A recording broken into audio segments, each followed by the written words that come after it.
Can you share with us a little bit about, man, take us back to the start.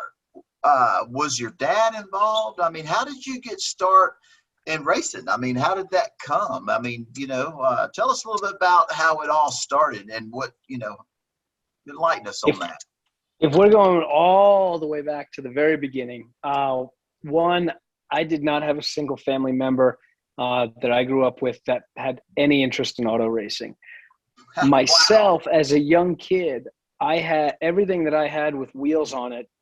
And I've told this story 100 times, but I'll tell it again. Everything I had with wheels on. We lived in a young neighborhood. It was a lot of young families. And everything that I had with wheels on it, from my Fisher Price little 6-wheel truck to my wagon to my big wheel, I would push up this big grassy hill that was like between a bunch of the houses and stuff. And I would like ride that thing down the hill. And I'm 3-4 years old at this point. I have vague memories of this. I've got a bunch of pictures of my grandma standing at the top of the hill, like waiting for me, my dad with me. And I would just ride down, and they must have just been like, this kid is so simple. I blast down the hill, and then it takes what seems like, forever and a whole lot of energy as a kid pushing your big wheel back up that hill. And one day my neighbor, where his garage was near the top of that hill, came out of his house in a garage. Came out of his garage in a go-kart, and he was zooming across, and I noticed the speed, and I was 5 at the time. Mm-hmm. And I noticed the speed, and I noticed that it's a little car, and that he's not pedaling, he's not pushing, he's not whatever. And so your brain at that point is like, I just remember being like, what essentially is starstruck, like David, his name was David, is in a little car, and he got to the top of the hill, and he zoomed down the same hill that I just went down in my big wheel, but like way faster. But then the coolest thing in the world happened. He turned around, and he stayed in his go-kart, and he went back up the hill all by itself without having to push the thing. And my mind exploded. And my dad was with me, and I'm like, we need that stat. And I was like, I need that. I didn't know what to call it. I don't remember if he told me it was a go-kart. Eventually, it's stored in my brain that was a go-kart. Somebody eventually told me. I just thought it was a kid in something that looks sort of like what I ride down the hill, but it goes up the hill without me having to take an hour to push it all the way up the hill to enjoy 15 seconds of craziness going down the hill. So at that point, I started bothering my parents for a go-kart. And that conversation went like, can I get one of those? And it was no. And then I'm like, how about when I'm 6? No. How about when I'm 7? And negotiation started until I just got annoying. And I got up to, how about when I'm 10? He's like, fine, when you're 10, you have a go-kart. Shut up. Let's go back inside. And that concluded the day. And I'd seen the go-kart a few more times, and it was electrifying to me. It was everything. And I got into racing, but just casually, because, so this is like early 80s, and there's no YouTube. Everything I see in racing is whatever's on TV. There's no cable back then. There's none of this stuff. So like I would catch the Daytona 500 and some big races, and occasionally I remember seeing the Indy 500, but not being like super stoked on it. But my early racing heroes were like Richard Petty was definitely one of them. Bobby Allison was one. Neil Bonnet. I wanted to be in the Alabama gang before I could point to Alabama on the map. And that's my love of racing went from this kid's go-kart to NASCAR. And I had no idea how to get there. I had nobody I grew up in New York on Long Island, and the circle of friends that I had in the area that I lived, nobody raced anything.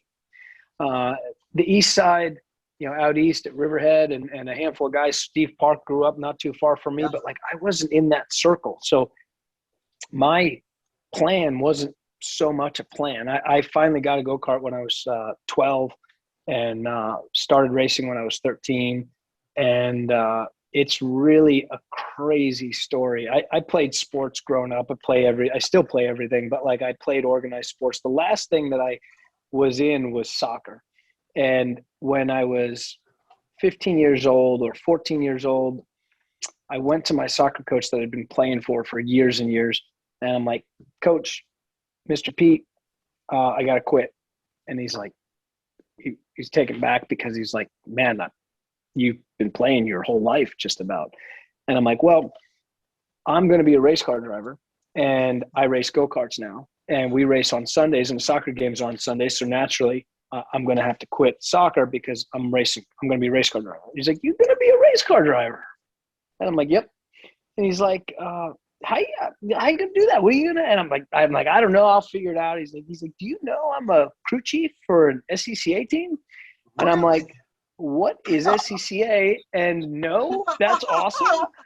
And through that relationship, I got my soccer coach back into go-kart racing. He raced go-karts back in the 60s when he was a kid and was just like way into it. And I got him back into go-kart racing. And we did that for about a year and a half or two. He did that for about a year and a half or 2 years. And he introduced me to the team owner that he works for. And sitting at a diner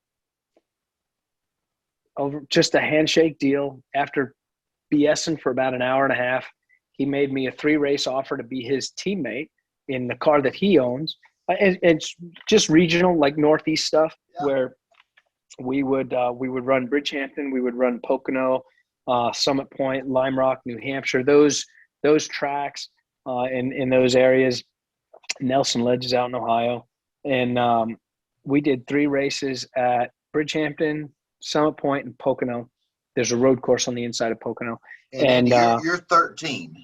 No. This is when I was 13 and 14 when I got my soccer coach in. I was 17 at this point. I was a senior in high school. Okay. And it was a 3-race deal, and that turned into a 3-year deal where Walter Simmendinger's name. Pete Matson was my soccer coach, and then Walter Simmendinger is the guy that mentored me, took me for 3 years, 2 years in touring cars, and then he got a Formula 500 car, and he sponsored me. We ran out of his shop, and I'm a horrible mechanic. I kind of half-assed tried, learn a little bit. I mean, I've got the basics down, but you would never bring a car to me and be like, hey, fix this. I can take it apart, but it's probably not going to go back together with all the same pieces. But that was my introduction to racing, and I had no idea. I remember my soccer coach being like, what's the plan? And I said to him, I'm like, I'm probably going to race go-karts for a while. And then what I'm probably going to do is jump into sprint cars like the ones I see on Thursday Night Thunder. And then hopefully if I do good in that, Roger Penske might call me or Rick Hendrick or whatever at the time. Jack Roush was huge at the time. And maybe I'll go NASCAR racing, or maybe I'll do the Indy 500. And he's like, yeah, you're going to do go-karts, sprint cars, and go to stock cars, huh? Is that the plan? And I'm like, what else is there? I mean, there's monster trucks. I see monster trucks on TV. What is there other things? I just didn't understand how many rungs were on the ladder. You got to dream big, buddy. You got to dream